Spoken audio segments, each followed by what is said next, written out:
You've probably heard me talk about the NFL, but if you still don't get it, just stick with me. Because over the last 3 days in Pittsburgh, the NFL has put on one of the largest events in the sport, and it's not even the game. Now, let's break that down. Now, the NFL draft isn't a new thing. It's been around for many, many years. But between the 60s and 2014, it was predominantly held at a hotel in New York, and then between 2006 and 2014, held at the famous Radio City Music Hall, which had about enough seats for about 6,000 people to enter free of charge, no tickets, to go and watch their team select players in the draft. Now, since 2015, the NFL have taken that on the road and made it a full-scale event. Night one here in Pittsburgh broke the record with a total of 320,000 fans packed in to a small area outside the stadium there in Pittsburgh to watch their teams select players that could potentially change how their team plays moving forward. Now, let's compare that to the AFL draft here in Australia, because obviously the NRL don't have a draft at this point in time.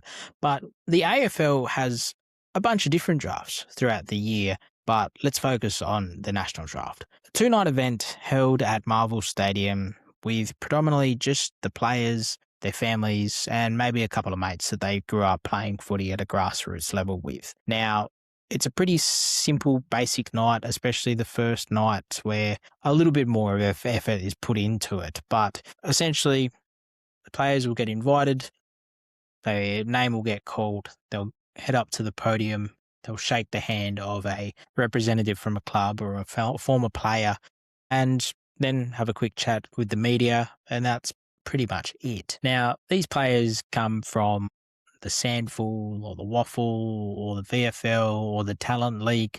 They're in Victoria, depending if you're from the metro or the country area.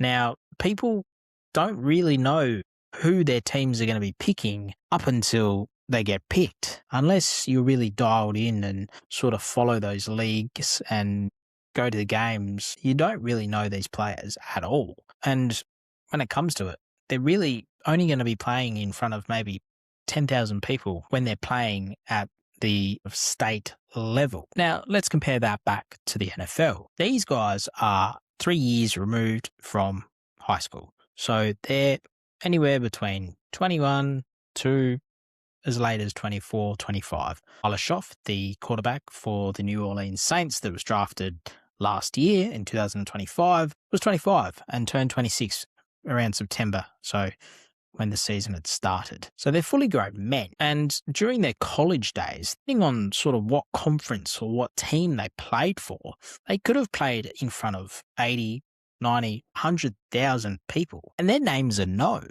not just around the campus of the college they go to, but across the country. And if you're a top player, people have been following your career since high school. And yes, of course, you might be saying, but Anders, there's so much more money involved. Yeah, of course. Okay. So the AFL draft rookies are come in on a contract of about 100,000 Australian dollars.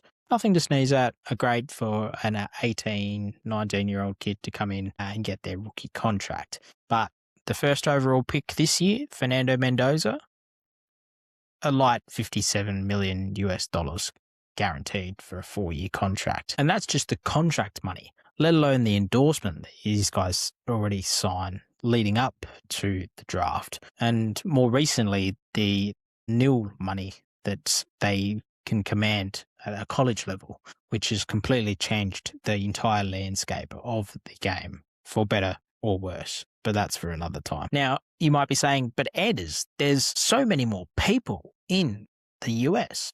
Now, yes, of course, that's a major contributing factor. But the amount of effort each person puts into following a player, and especially if they go to a college that you go into. And like I said, in Australia, most of the time, we don't really know who these players are until our team drafts them. So when it comes down to it, do I see the AFL sort of adopting a draft like the NFL?